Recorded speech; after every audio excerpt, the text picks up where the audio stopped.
بسم اللہ الرحمن الرحیم۔ ایک سرکش نوجوان کی کہانی۔ بنی اسرائیل میں ایک نوجوان تھا، بڑا نافرمان، سرکش و گناہ گار تھا۔ شہر والوں نے اس کا بائیکاٹ کر دیا، اس کو شہر سے نکال دیا۔ وہ ویرانے میں چلا گیا، وہاں کوئی آنے جانے والا نہیں تھا۔ حالات کی تنگی اس پر آ پڑی، کھانے پینے کو کچھ نہ تھا۔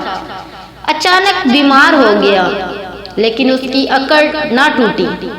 وقت کے ساتھ ساتھ جب اسے موت کے اثرات نظر آنے لگے تو اپنے اللہ سے مخاطب ہو کر بولا، اے میرے رب، ساری عمر تیری نافرمانی میں کٹ گئی، آج تک کوئی اچھا کام نہیں کیا۔ اے میرے رب، اگر مجھے یہ پتا ہوتا کہ تیرے عذاب دینے سے تیری سلطنت میں اضافہ ہو جائے گا اور مجھے معاف کرنے سے تیری طاقت اور سلطنت میں کمی ہو جائے گی تو میں تجھ سے کبھی نہ مانگتا۔ میں جانتا ہوں کہ تیرے عذاب دینے یا نہ دینے سے تیرے ملک میں کوئی کمی یا زیادتی نہیں ہوتی۔ اے میرے رب، میرا آج کوئی سنگی ساتھی نہیں رہے، میرا آج تیرے سوا کوئی سہارا نہیں رہا، سب ناطے رشتے ٹوٹ گئے۔ آج میرے جسم نے بھی میرا ساتھ چھوڑ دیا، تو مجھے اکیلا نہ چھوڑ، تو مجھے معاف فرما دے۔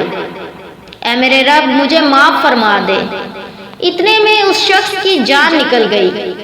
موسیٰ علیہ السلام پر وحی نازل ہوئی کہ اے موسیٰ، میرا ایک دوست فلاں جنگل میں مر گیا ہے، اس کے غسل کا انتظام کرو، اس کا جنازہ پڑھو، اور ہاں، سب کو اعلان کر دو، آج جو شخص اس کا جنازہ پڑھے گا اس کی بخشش کر دی جائے گی۔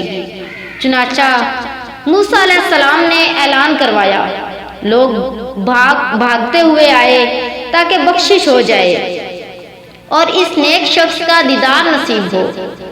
لوگوں نے دیکھا کہ یہ وہی شخص ہے جسے لوگوں نے شہر سے نکال دیا تھا۔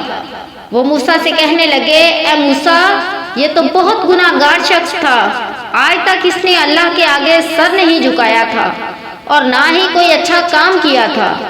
موسیٰ علیہ السلام نے اللہ سے مخاطب ہو کر کہا، اے اللہ، یہ تو گناہ گار شخص تھا ہماری نظر میں، آخر اس میں ایسی کون سی بات تھی کہ یہ تیرا دوست بن گیا؟